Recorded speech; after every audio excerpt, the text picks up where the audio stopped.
Christophe, bonjour, vous êtes de l'Académie de Strasbourg. C'est ça. Et on va parler, on avait parlé avec vous il y a 2 ans déjà, on avait parlé de Moodle, de forum dans Moodle. Là, on va parler de réalité augmentée en sciences physiques. C'est ça, ou même dans les autres matières, il n'y a pas de souci. Donc votre réflexion au niveau de la réalité augmentée dans votre matière ou dans les autres matières, quelle est-elle? Alors déjà, il faut préciser ce qu'est la réalité augmentée. Donc la réalité augmentée nécessite un support qui va déclencher une action, une visualisation sur un objet, donc par exemple le smartphone, et donc qui va permettre d'associer à un marqueur, ce qu'on appelle un marqueur, papier en général, donc on peut insérer dans un document, et qui va déclencher tout un tas d'objets virtuels, tels que des images, des vidéos, des objets 3D, par exemple. Alors le marqueur peut être sur une page, mais il peut être sur un objet éventuellement, je pense, en cours. Il peut être sur un objet, par exemple, moi en sciences physiques, j'utilise des multimètres. Eh bien, je peux mettre des marqueurs. Alors ça peut être un QR code, mais ça peut être la nouveauté, c'est-à-dire maintenant, je vais utiliser une autre application qui va me permettre de créer une réalité augmentée plus riche, puisque les QR codes ne faisaient que des liens vers des fichiers. Là, le QR code va permettre d'afficher directement l'objet. Et donc, c'est vrai que dans mes séances, en classe, je peux associer un marqueur donc papier à un objet, et ça va déclencher une animation, une image, quelque chose qui va enrichir l'utilisation de l'objet. Donc ça, c'est à la demande de l'élève. L'élève ah oui, c'est totalement différencié. Ou ne fait pas, s'il a besoin, il peut le faire. Oui. Donc vous autorisez à utiliser son smartphone pour ce faire. Donc on est quand même sur les net journées où on parlait effectivement d'apprendre à tout instant. L'idée aussi, c'est que dans la continuité entre la maison et la classe, on puisse utiliser ce petit marqueur un peu partout, sur des copies que vous avez remis ou des exercices. C'est le but, en fait, très simplement.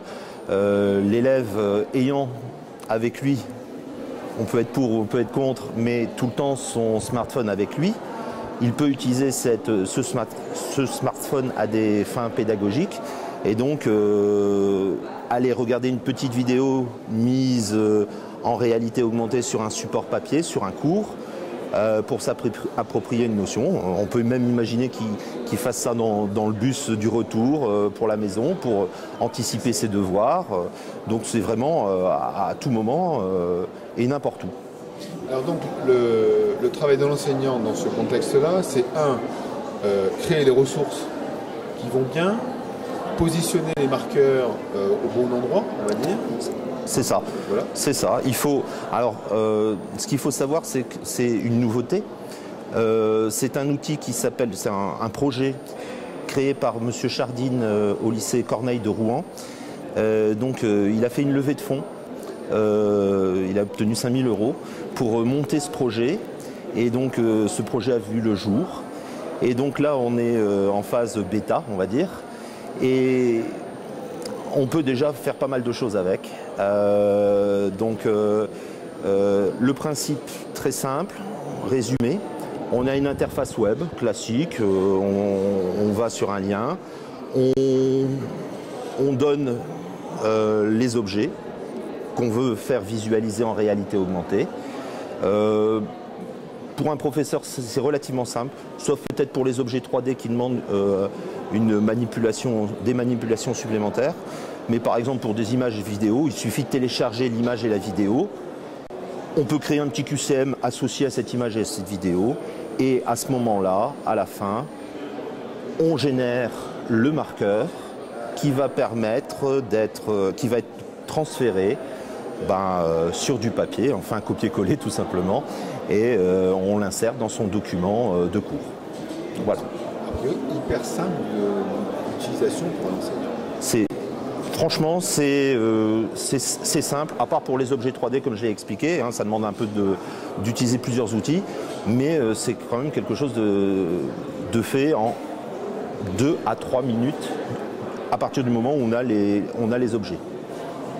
On est au stade du projet, donc on est en développement, recadrage, amélioration. Tout à fait. Retour un petit peu En tant que contributeur au projet, je fais partie de cette communauté qui a poussé ce projet. Et on est à la réalisation. Et donc déjà, pas mal de choses sont actées et sont opérationnelles.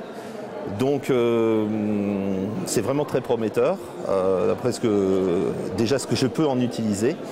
Et d'après ce que je vois que la communauté, parce qu'on est quand même une centaine à avoir contribué à ce projet, c'est quand même ce que je vois des travaux des autres laisse augurer des choses très très très prometteuses. Au niveau des élèves, un retour des élèves, et est-ce qu'il faut une application dédiée pour reconnaître les marqueurs? Tout à fait. Alors le principe, c'est qu'il ne faut qu'une application pour tous les objets. C'est-à-dire c'est l'application Mirage Make, l'application éponyme du projet, et permet donc simplement, comme pour les codes QR finalement, de scanner le marqueur et là l'objet apparaît. Donc c'est vraiment simple d'utilisation pour l'élève.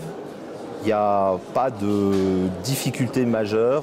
Il peut l'utiliser à tout moment. Il faut juste une petite stabilité quand même pour que le smartphone ne tremble pas trop, mais on prend vite le coup de main en fait.